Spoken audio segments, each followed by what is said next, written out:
Sometimes death isn't the end. Sometimes it's just the beginning of another chapter. Dexter Morgan, the man we all thought we'd seen the last of, has returned in Dexter Resurrection. But what does this comeback really mean? And why is everyone talking about that shocking ending? For years, fans of Dexter have carried mixed feelings about how the original series closed its doors. After 8 seasons of following a blood splatter expert who lived a double life as a vigilante serial killer, we were left with an ending that felt unfinished. Dexter disappeared into the storm, leaving his son Harrison behind, and fans were divided. Was this closure or a betrayal of everything the story had built? Then came Dexter, New Blood, a revival that pulled us back into Dexter's world, showing us a man in hiding, struggling with his urge to kill, and desperate to connect with the son he once abandoned. But even New Blood ended on a controversial note, with Dexter dying at the hands of Harrison, his own child. Many fans saw it as poetic justice, but others felt it was too quick, too final, and left too many questions unanswered. Now, Dexter Resurrection has turned the page once more. Against all odds, the character we thought was gone forever has come back, raising the stakes higher than ever. This isn't just a continuation, it's a reimagining of what his story could mean. By bringing Dexter back, the creators are asking the ultimate question: can a man who lives by killing ever truly find redemption, or will his past keep dragging him into the shadows? This return isn't just about Dexter himself, it's about what he represents. He's a symbol of duality, the man who wants to live a normal life but whose dark passenger refuses to let him go. His journey has always been about balance, about finding rules to live by in a world where chaos is the only constant. But Resurrection doesn't give us the safety of those rules anymore. It tells us that nothing is certain, that even when we think a story has ended, it can be rewritten in ways we never expected, and that's why this new chapter has left so many fans buzzing. It's not just about bringing Dexter back, it's about questioning everything we thought we knew about his fate. Why is he alive? How does this change his legacy? And what does this mean for Harrison, the son who was supposed to move on without him? These questions are not just plot devices, they're the heart of what makes Dexter Resurrection so intriguing. But before we jump ahead into what could happen next, we need to break down what just happened. The ending of Resurrection was more than a cliffhanger. It was a statement. A promise that Dexter's story isn't over yet.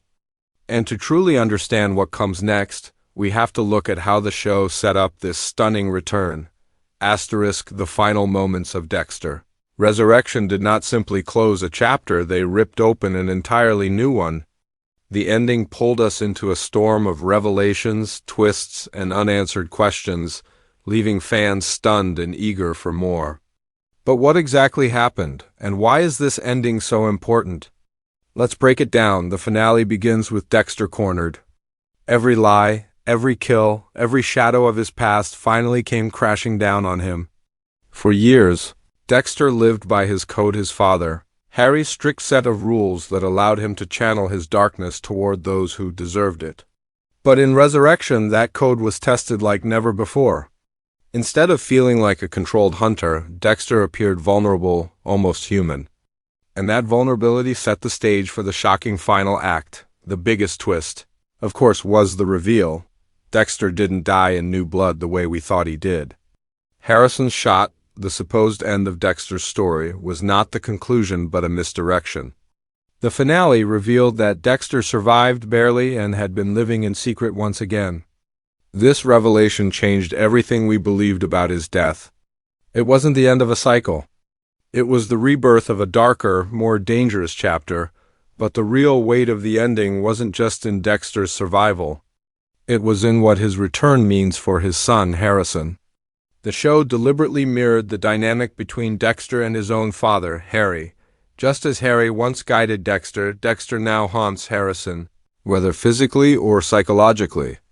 The final scene captured this perfectly. Harrison, staring at a world that feels heavier than he imagined, suddenly confronted with the fact that his father's shadow still lingers. The emotional sting here is powerful because for Harrison, killing Dexter was supposed to free him. Instead, it bound him even tighter to the very darkness he wanted to escape, And then there's the unresolved question of the dark passenger. For years, Dexter treated it as a separate entity, a voice inside him that demanded blood. But Resurrection pushed this idea further, blurring the line between the man and the monster. The final scenes hinted that Dexter is no longer fighting the passenger, he is becoming it. This is where the title Resurrection takes on a deeper meaning. It's not just about his physical survival, it's about the rebirth of his darkest self, a self that no longer feels the need to hide behind rules or justifications. Symbolism also played a huge role in the finale. The imagery of fire and blood, the mirrors that reflected Dexter's fractured identity, and the recurring motif of family ties all reminded us that this story isn't just about murder, it's about inheritance. Can darkness be passed down like DNA? Is Harrison doomed to walk the same path as his father, no matter how hard he resists? The ending doesn't answer these questions outright, but it plants them in the minds of viewers like seeds waiting to grow in season 2. Perhaps the most chilling moment of all came in the very last scene. Dexter standing alone, his face half in shadow, whispering that haunting line, "The code is broken. Now only I remain." This was more than just a closing line.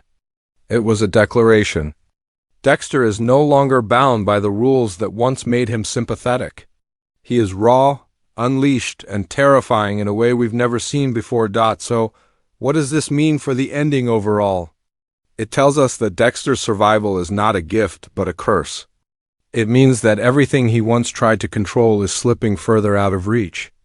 It means that Harrison's role in his father's story isn't finished. And most of all, it means the story of Dexter Morgan has only just begun again. By refusing to give us a neat resolution, the ending forces us to sit in the tension. It dares us to imagine what comes next. Is Dexter destined to be hunted once more, or will he become the hunter in an entirely new way? Will Harrison become his ally, his enemy, or something far more complicated? These are not just cliffhangers. They are promises that the next season will not only continue Dexter's journey, but will transform it into something darker, deeper, and even more haunting. The ending of Dexter Resurrection wasn't designed to satisfy. It was designed to provoke. And that's why fans can't stop talking about it. Asterisk, if Dexter Resurrection left us with one undeniable truth, it's this: the story is far from over. The finale cracked open a world of new possibilities, and fans everywhere are now building theories about where Season 2 could take us. What makes these theories so compelling is that the show has carefully laid down clues, small details, subtle foreshadowing, and lingering questions that could expand into full storylines. Let's explore the most powerful and most talked about theories. One of the biggest questions is Harrison. In New Blood, Harrison was painted as a young man torn between two worlds, the possibility of living a normal life and the temptation of his father's darkness. When he pulled the trigger on Dexter, it looked like he had chosen to break free. But Resurrection changes that completely.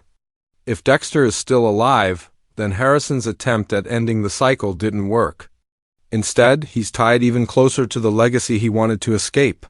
Some fans believe Harrison could return in Season 2 as Dexter's greatest enemy, haunted by guilt, anger, and fear that he's destined to become like his father. Others argue the opposite, that Harrison may eventually embrace Dexter's code, stepping fully into the role his father left behind. Another powerful theory is that Season 2 will introduce a new nemesis, someone who understands Dexter on a level no other character ever has. In past seasons, antagonists like the Trinity Killer showed us the terrifying reflection of Dexter's own duality. But now, with Dexter unbound from his code, the stakes are even higher. Fans speculate this new rival could be a figure from Dexter's past, perhaps an old Miami Metro officer who never truly believed he was dead, or even a fellow killer who views Dexter's survival as a challenge. A hunter who hunts hunters. A predator who wants to prove that Dexter isn't unique. Then there's the possibility of law enforcement catching up. The ending hinted at loose threads left behind, evidence, witnesses, and people who are still asking questions. Could Season 2 shift into more of a cat-and-mouse game, with Dexter hunted not just by one person, but by an entire system? Imagine an entire task force chasing a man who has already faked his death twice. It would push Dexter into new territory, forcing him to become more ruthless, more unpredictable, and perhaps even more reckless. Another theory fans are buzzing about involves Deborah, Dexter's sister, whose ghost haunted him in New Blood. The idea of Deborah returning, whether through hallucinations, visions, or even flashbacks, could play a massive role in shaping Dexter's psyche in Season 2 in Resurrection. The lines between reality and hallucination were already blurred. What if Dexter begins to lose control completely? What if he can no longer tell the difference between the voices in his head and the real world around him? This theory suggests Season 2 could be less about external enemies and more about the collapse of Dexter's own mind, but the most haunting theory of all might be this, that Dexter himself is grooming Harrison, whether intentionally or not. By surviving, by reappearing, Dexter sends one clear message: his son will never truly escape him. Season 2 could follow Harrison as he struggles with his father's shadow, trying to build his own identity while constantly pulled back toward Dexter's darkness. Some fans even believe the show could end with Harrison becoming the new Dexter, taking up the code in his own way, continuing the cycle across a new generation. It's also worth considering that the showrunners may want to explore bigger themes beyond just blood and vengeance. What does legacy mean? Can darkness be inherited like a curse, or is it something we choose? Can a killer ever stop killing, or is it a hunger that only ends in death? Season 2 could expand the story to explore not just Dexter and Harrison, but an entire world of people who live in that gray area between morality and monstrosity. The clues are already there. The finale showed us broken mirrors, family bonds, and a whisper of the dark passenger evolving into something more powerful than ever. Every symbol seemed to hint at a season where Dexter is no longer hiding. He's no longer pretending to be normal. He's no longer explaining himself. In Season 2, he could embrace what he truly is. And that is what makes the next chapter so terrifying. We might finally see Dexter without limits. So whether Season 2 gives us a showdown between father and son, the rise of a new killer, or the slow unraveling of Dexter's own mind, one thing is clear: Resurrection has set the stage for a story darker and more unpredictable than ever before. The only question left is not if Dexter will kill again, but who will stand in his way when he does, in the end. Dexter, Resurrection is more than just another revival. It is a statement. A reminder that no story, no matter how final it may seem, is ever truly over. For years, fans debated whether Dexter Morgan's journey had ended in tragedy, justice, or disappointment. Now, with his shocking return, all those arguments feel like the prologue to something much larger. His resurrection is not simply the continuation of a fan favorite series, it is the reawakening of a myth. Think about what the finale gave us. A man who should have been dead, standing once again in the shadows. A son who believed he had broken free, now pulled back into a story that refuses to let him go. And a promise, whispered between lines of dialogue and woven into every scene, that this new chapter will not play by the old rules. The Dexter we once knew, the careful hunter bound by a code, may no longer exist. What we are left with is something far more dangerous, a man unshackled from morality, a predator with nothing left to lose. This is where the brilliance of Resurrection lies. It doesn't just retell the story, it challenges us to question what we want from Dexter. Do we want him to find redemption, or do we want him to descend deeper into the abyss? Do we root for him as a father trying to reconnect with Harrison, or do we fear him as the monster who can't stop killing? The finale forces us to sit in that tension, uncomfortable but captivated, unable to look away, and when we look toward Season 2, the possibilities feel endless. Harrison could rise as Dexter's mirror image, either to destroy him or to become him. A new nemesis could emerge, pushing Dexter into the greatest battle of his life. Or perhaps the real struggle won't be external at all, it will be inside Dexter's own mind, as the last pieces of his humanity crumble. Whatever path the story takes, one thing is certain: the writers have set the stage for a season where every decision matters, where every shadow hides a danger, and where every heartbeat reminds us that the dark passenger is alive and well, but the most Important part of this journey isn't what the writers will decide, it's what we, the audience, are left to imagine. Each theory, each discussion, each prediction is part of the fun. That's why Dexter has always been more than a crime drama. It's a story that invites us to wrestle with morality, justice, and the thin line between good and evil. When Dexter kills, are we horrified or relieved? When he survives, do we feel betrayed or thrilled? These questions are the lifeblood of the series, and Resurrection has pumped them back into our veins with force, and that brings us to you. Yes, you, the viewer who has followed Dexter's journey through every twist and turn. What do you think Season 2 will bring? Will Harrison step into the spotlight as Dexter's rival or his partner? Will we see the return of old characters, or will new ones rise to challenge the legacy of Miami's most infamous killer? Will Dexter continue to run from his past, or will he finally embrace the monster he has always been? Your theories, your debates, and your predictions are what keep this story alive between seasons. The writers may guide Dexter's fate, but it's the fans who keep his legend burning. So now it's your turn. Share your thoughts, your wild ideas, and your darkest predictions in the comments below. Let's build this story together, one theory at a time, because if Resurrection has taught us anything, it's this. Dexter Morgan's story isn't finished. His shadow still lingers. His darkness still breathes. And as long as there are questions left unanswered, his journey will never truly be over. So stay ready. Stay watchful. And remember, Dexter's not gone. He's just waiting for the next kill.